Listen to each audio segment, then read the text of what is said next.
Boa tarde, pessoal. Tudo bem? Então, hoje nós vamos iniciar um novo conteúdo, uma nova abordagem da sociologia, tá? Encerrando então a abordagem sobre o conceito de trabalho, nós vamos iniciar uma abordagem que vai tratar dos conceitos de estratificação e desigualdade social. Esses são os conceitos centrais, os conceitos principais. Orbitam, então, em torno desses dois conceitos, vários outros que nós vamos tentar nos apropriar dos mesmos, identificar e estabelecermos relações com o nosso contexto, né? Ou com o contexto não só micro, né? Mas com o contexto macro também, fazer uma análise, uma perspectiva sociológica mais abrangente. Ok? Então, quando nós tratamos da questão da desigualdade, ou para chegarmos na discussão da desigualdade, que é um elemento de extrema importância para a sociologia, tá?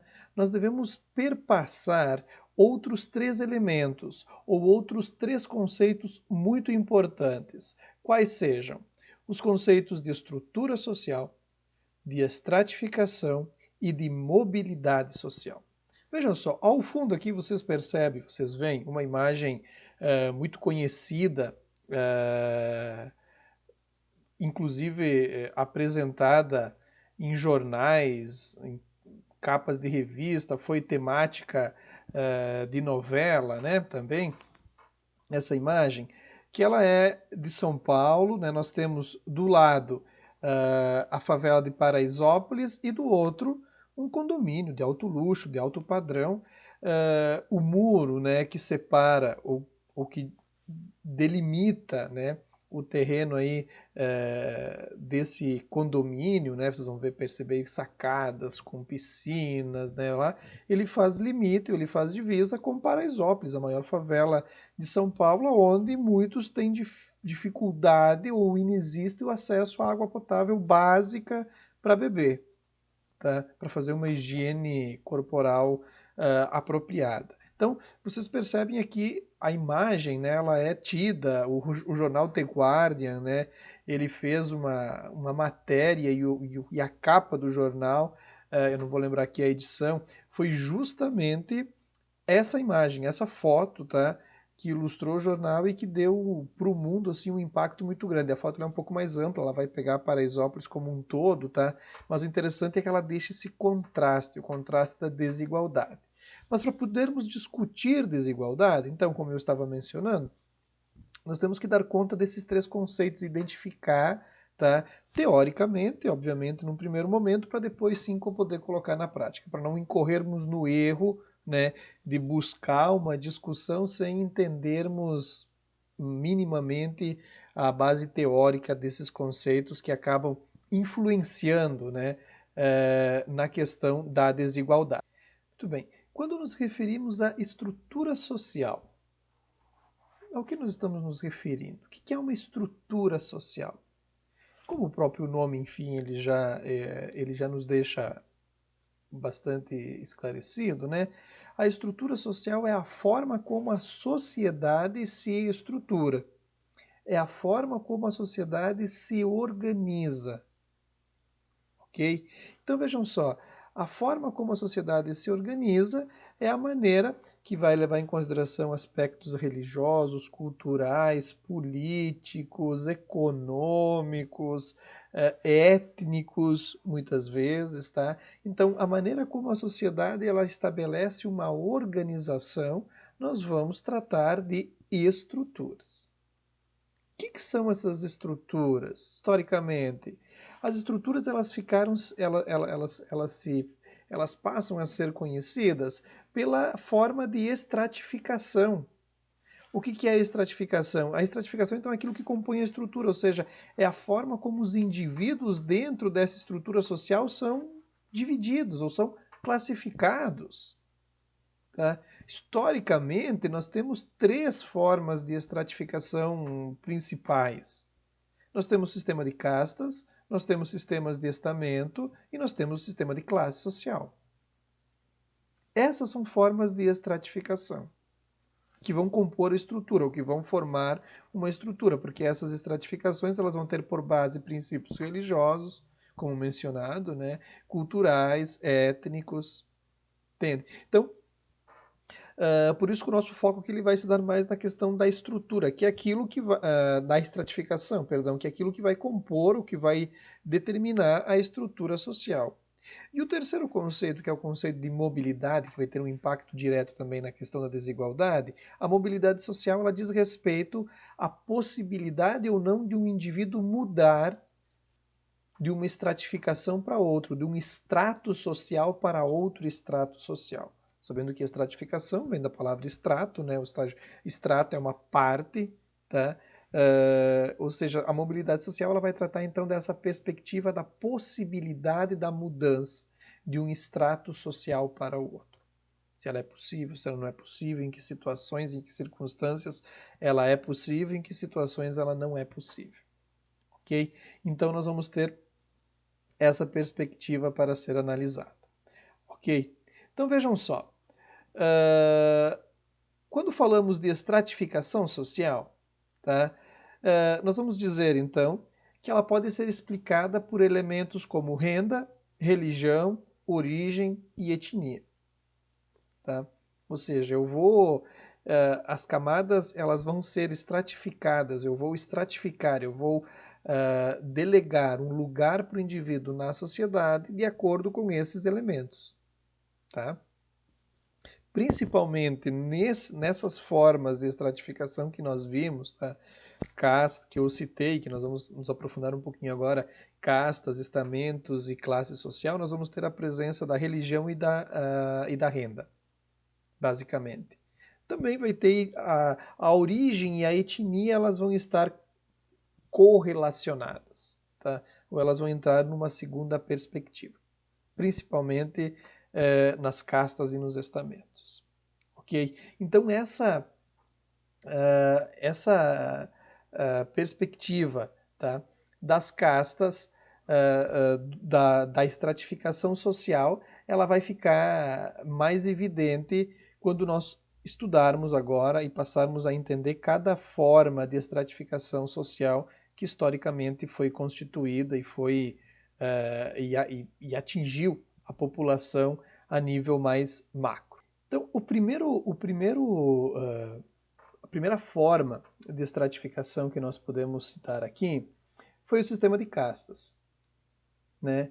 que por muitos séculos predominava na Índia, né? Não só na Índia, também o Japão também adotou um sistema de castas, tá? Mas basicamente, ou principalmente, nós vamos ter a Índia como o grande modelo, né, de sistema de castas a nível mundial.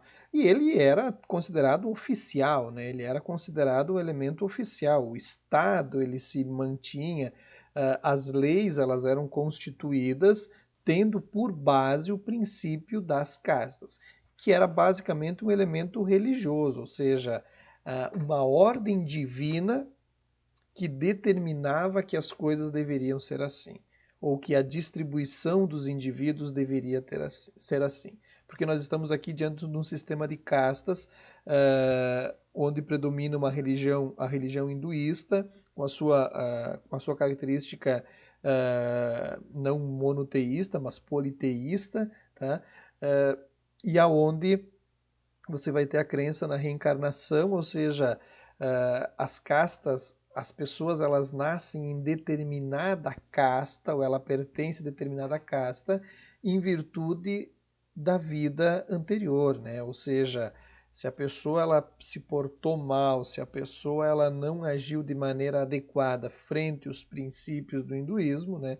Frente à perspectiva da reencarnação, ela vai reencarnar numa casta mais inferior, a fim de conseguir pagar, no caso, os erros, né, que ela cometeu na vida anterior. Basicamente, primariamente, o sistema de castas ele é composto, né, por quatro, perdão, castas distintas, né, castas ou principais castas. Nós vamos ter aí os brahmanes, né, que são os sacerdotes, né, como está exposto aqui na pirâmide, né, a pirâmide do sistema de castas, né, ou seja, que é um grupo menor de pessoas, os sacerdotes, né? Depois nós vamos ter, além dos Brahmanes, os Kshatriyas, tá? Que é uma percentual um pouco maior, que são os militares, né? Depois nós vamos ter os Vaixas, tá? E esses Vaixas eles vão ser os fazendeiros, os comerciantes, tá? Aqueles que vão desenvolver as relações de comércio, né? Que vai fazer o giro do dinheiro, tá? E os Sudras, tá? Os Sudras são aqueles que vão fazer os serviços mais básicos, né? Que vão servir as castas superiores. Fora disso, tá? Fora dessas 4 castas citadas aí, nós vamos ter aquelas pessoas que na composição do sistema de castas, eles ocupam uma função é, de aceitabilidade da exclusão, ou seja, os Dalits, né, são os párias, né, da sociedade, aqueles que não têm um lugar na sociedade, porque eles não se encaixam em nenhuma casta anterior, então são aqueles que vão fazer o que é de serviço mais indigno nessa perspectiva. Tá? São os intocáveis. Veja, no sistema de castas, não pode existir mobilidade social. Tá? Aquele conceito de mobilidade social visto antes, aqui no sistema de castas, ele não existe. É impossível você mudar de casta, nem ascender nem descender de castas. Tá? Você não pode ocorrer um casamento entre uma casta dos Vaixas e uma casta superior, qualquer casta superior. Não pode acontecer isso. Tá? Porém, com a situação dos Dalits é um pouco pior, porque você não pode nem se dirigir à palavra, nem você não pode nem eles são intocáveis, tá? Ou seja, eles vão fazer aquele serviço que é o mais considerado indigno, ou seja, ele vai cavar um poço. Mas depois de cavar o poço, ele não pode beber da água do poço. A sombra dele não pode passar por cima do poço, porque eles são considerados aquelas pessoas que estão numa punição muito elevada. Então, eles são indignos de qualquer coisa. E por muito tempo, por muitos séculos, a Índia ela adotou como padrão de leis o sistema de castas. Tá? O sistema de castas ele foi proibido na Índia em 1949 apenas. Em 1949 se fez uma reformulação e se ficou proibido, né, estabelecer essa divisão social por meio das castas. Só que isso formalmente aconteceu. De maneira prática, não aconteceu e não acontece ainda. As pessoas ainda levam em consideração, porque isso é uma herança milenar, né? É impossível, né? Impossível não, mas é difícil que se faça essa reversão nesse primeiro momento. Então as pessoas ainda levam muito em consideração o princípio das castas. O casamento dentro das castas, a relação, a ideia de normalidade perante injustiça, perante a desigualdade, né? Quando temos aí a presença dos párias da sociedade, né? Tudo dos Dalits que eles chamam, né? Então tudo isso passa a ter uma fundamentação, passa a ser fundamentado e passa a ser aceito com uma naturalidade um tanto quanto questionável para nós. Para eles né, essa isso não existe como não naturalidade, tá? Então, depois das castas, nós temos os sistemas de estamentos, muito característico na Europa medieval, tá? Onde nós vamos ter lá, em vez de chamarmos de castas, vamos ter os estamentos, né? O clero, a nobreza, né, os comerciantes, depois os artesãos, os camponeses, né? Então nós vamos ter essas 4 divisões sociais. E aqui também o que guarda em comum com o sistema de castas é que o princípio organizador é um princípio divino. Nós temos aqui no período medieval a preponderância da Igreja Católica, o domínio da Igreja Católica no mundo medieval, na Europa Ocidental, e nós vamos ter aqui a ideia de que é Deus que quer. É a vontade de Deus que seja assim, então não tem por que nós lutarmos contra essa perspectiva. Tá? Então você acaba fundamentando, você passa a legitimar essa prática ou essa aceitação de uma condição social por ser vontade divina. Diferente do sistema de castas é que o sistema de estamento existe uma pequena mobilidade social. Enquanto no sistema de castas a mobilidade social ela não existe, no sistema de estamento nós temos uma pequena mobilidade social. Por quê? Porque você pode, ou os indivíduos eles podiam comprar uma ascensão social. Tá? Os estamentos superiores poderiam conceder aos inferiores um direito de ascender socialmente.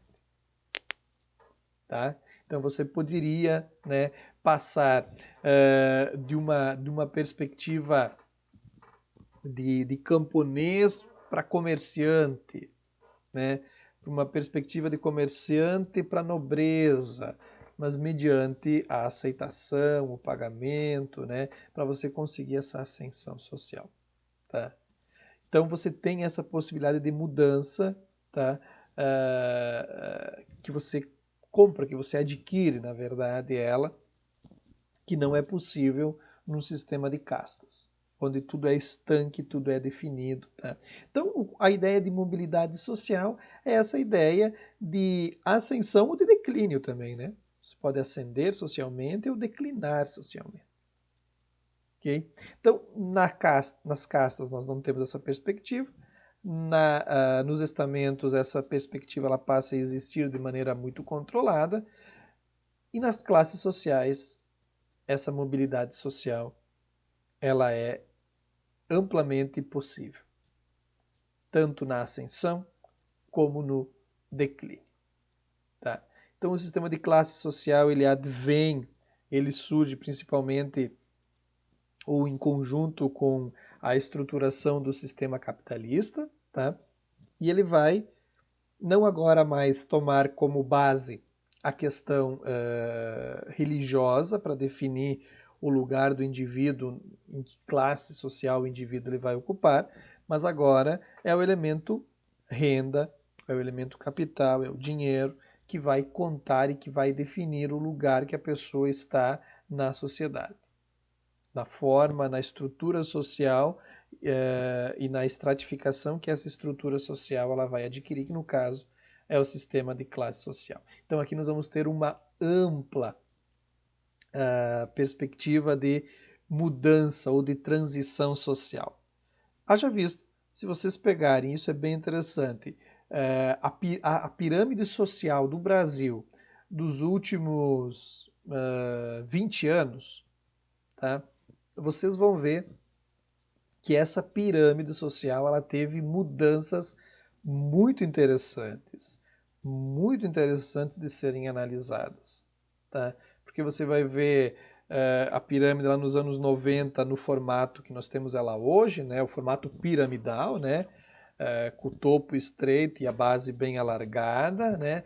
Nos anos 2000, meados dos anos 2000, aí, a partir de 2006, 2007, nós vamos ter um formato mais de losango, né? Ou seja, você vai ter uma ponta, daí você vai ter o meio alargado e você vai ter a base mais afunilada novamente, tá? Ou seja, significa que quando você tem a forma piramidal no triângulo, você vai ver que tem muitas pessoas com acúmulo de capital, poucas pessoas com acúmulo de capital e muitas pessoas com uma ausência de capital ou com pouco capital. Agora, quando o formato ele passa a ser mais de losango, quer dizer que você vai ter poucas pessoas continua tendo poucas pessoas com bastante capital, mas você vai ter um alargamento no meio do que era a pirâmide antes, ou seja, você vai estar dizendo que menos pessoas estão na condição de grande pobreza, porque o formato da base também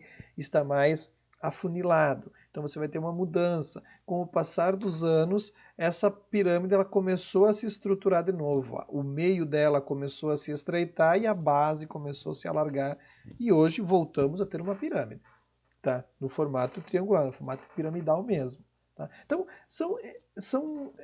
por quê? Por que isso? Porque existe uma mobilidade social muito grande, né? Hoje nós podemos dizer que existe classe A, B, C, D e E, tá? Então você vai ver que em determinado momento as pessoas das classes mais baixas ascenderam socialmente, tá? Inflando o meio da antiga pirâmide, tá? E com o passar do tempo, essa pirâmide ela começou, as pessoas que tinham ascendido declinaram, e alguns que estavam numa ascensão maior declinaram também. Enfim, você vai ter essa possibilidade de mudança constante, tá? Dentro dessa perspectiva da classe social ou das classes sociais. Diante disso, nós vamos ter dois autores, dois pensadores que vão destacar essa ideia das classes, tá? Vão fazer abordagens das classes sociais. O primeiro desses autores é o Marx, tá? Bem conhecido de vocês, né? Já estudado em aulas anteriores. O Marx ele vai dizer que vai existir sempre uma tendência de polarização de classes. Porque para Marx o que vai existir são burgueses e proletários. Tá? No caso da imagem aqui, nós vamos ter os proletários e os burgueses aqui. Né? Então nós vamos ter essa perspectiva. Ou seja, o que vai definir a posição do indivíduo no local de trabalho, a posição do indivíduo dentro das classes sociais é a posição que o indivíduo ele vai ocupar no processo de produção. Se ele é dono dos meios de produção, ele vai ocupar o lugar da burguesia, e se ele é o operário, aquele que vende a força de trabalho, ele vai ser operário. Tá?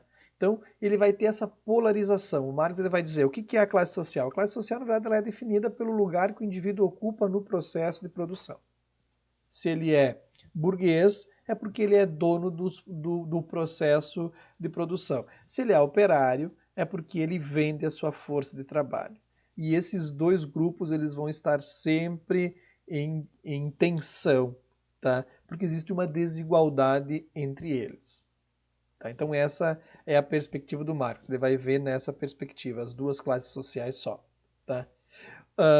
O outro autor que vai tratar disso também, do sistema ou da ideia de classe social, é o Weber. Tá? Também já estudado, também já visto. Tá? Só que o Weber ele vai ter uma perspectiva diferente. Tá? O Weber ele vai compreender a dinâmica na sociedade da estratificação, né, na sociedade capitalista, ele vai entender considerando três elementos. Tá? Primeiro, as classes sociais, que ele vai dizer que uma classe social ela é representada pelo acúmulo de capital e de riqueza. Então, não, ele vai dizer, não é como o Marx está dizendo, não é que a pessoa ela não tem capital porque ou ela está na classe proletariada porque ela não é dona dos meios de produção, tá?